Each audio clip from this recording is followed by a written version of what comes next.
રાજકોટમાં શહેર કોંગ્રેસ સમિતિ જે ટીઆરપી ગેમ કાંડ બન્યા પછી અધિકારીઓ અને ભાજપના નેતાઓ મિલીભગતથી જે ભ્રષ્ટાચારો ચાલી રહ્યા છે એને ઉજાગર કરવાના ભાગરૂપે અમે આવી આંદોલન ચલાવ્યું છે। એના ભાગરૂપે અમને ખ્યાલ આવ્યો કે સ્વામિનારાયણ મંદિર રાજકોટમાં જે રીતે પીજીવીસીએલના એક પ્રીમાઇસીસમાં 4 કનેક્શન આપવામાં આવ્યા છે એ ગેરકાયદેસર છે અને એ કનેક્શનો એક પ્રીમાઇસીસમાં એકથી વધારે કનેક્શન આપી શકાય નહીં। તેમ છતાં સ્વામિનારાયણ મંદિરમાં 4 કનેક્શનો અલગ એક જ પ્રીમાઇસીસમાં આપી દેવામાં આવ્યા છે। એની સામે અમે આંદોલન કર્યું, એની સામે અમે પીજીવીસીએલમાં ફરિયાદ કરી છે અને એ ફરિયાદના આધારે કાર્યવાહી કરવા માટે અમે એની પર પ્રેશર કરી રહ્યા છીએ અને એક જ કનેક્શન થાય અને પ્રજાના પૈસા લૂંટાતા બંધ થાય એની કાર્યવાહી કરી રહ્યા છીએ।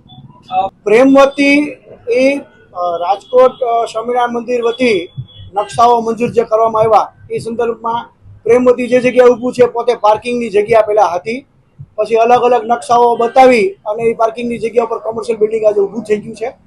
પ્રેમવતી પોતે બીએપીએસ સંસ્થા એ 2500 નંબરથી અમદાવાદમાં સંસ્થા ટ્રસ્ટ રજિસ્ટર છે। રાજકોટમાં પ્રેમવતી નામનું કોઈ સંસ્થા રજિસ્ટર થઈ નથી। તેમ છતાં પ્રેમવતી ટ્રસ્ટના નામે અહીંયા કોમર્શિયલ ચલાવી રહ્યા છે કામગીરી અને રેસ્ટોરન્ટ ચાલે છે જે ગેરકાયદેસર છે એવું અમે કાયદાઓની જોગવાઈ અને ચેરિટી કમિશનના નિયમો અનુસાર એવું માનીએ છીએ કે આ ખોટું થઈ રહ્યું છે। એટલે ચેરિટી કમિશન રાજકોટને પણ અમે ફરિયાદ કરી છે કે આની તપાસ કરવી જોઈએ અને તમારી પાસે આવી કોઈ પૂર્વ મંજૂરી ભાડે પટ્ટે આપવા માટેની કોઈ લેવામાં આવેલી છે કે કેમ, કારણ કે ચેરિટી કમિશનનો એક નિયમ છે ચેરિટી સંસ્થાનો કે કોઈ પણ ધાર્મિક સંસ્થા કે કોઈ પણ સંસ્થા આવી જો ભાડે પટ્ટે કોઈ મિલકત આપવાની હોય તો એને પૂર્વ ચેરિટી કમિશનની મંજૂરી લેવી જોઈએ। પણ રાજકોટ ચેરિટી કમિશનમાં આવી કોઈ પૂર્વ મંજૂરી લીધા વગર જ આવું ગેરકાયદેસર રેસ્ટોરન્ટ ચલાવી આવે છે અને કોમર્શિયલ બેઝમાં એ ધંધો ચલાવે છે।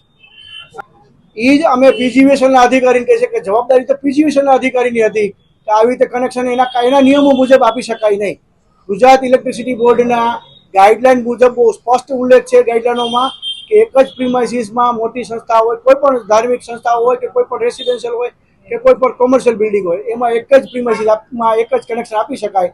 પરંતુ સ્વામિનારાયણ મંદિરમાં સરકારના અને પૈસાને નુકસાની કરવા માટે એકથી વધારે કનેક્શન આપ્યા એ ગેરકાયદેસર છે।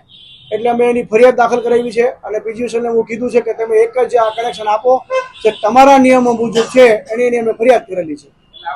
એમાં પણ અમને એવું લાગે છે કે લોકોનો વિચાર એવો છે કે જો વધારે કનેક્શન હોય તો એના યુનિટોનું બાદબાકી થાય, એક કનેક્શન હોય તો વધારે યુનિટો આવે અને એમાં એના ટેરિફોનો પણ એને બાદ મળે, ટેરિફમાં પૈસા કદાચ વધી જાય બહુ મોટા પ્રમાણમાં, તો એવું ન થાય એટલે એને 4 પાર્ટીશન કરીને એક પ્રીમાઇસીસમાં 4 કનેક્શન આપ્યા છે જે ગેરકાયદેસર છે એવું પીજીવીસીએલની ગાઈડલાઇન સ્પષ્ટપણે કહે છે।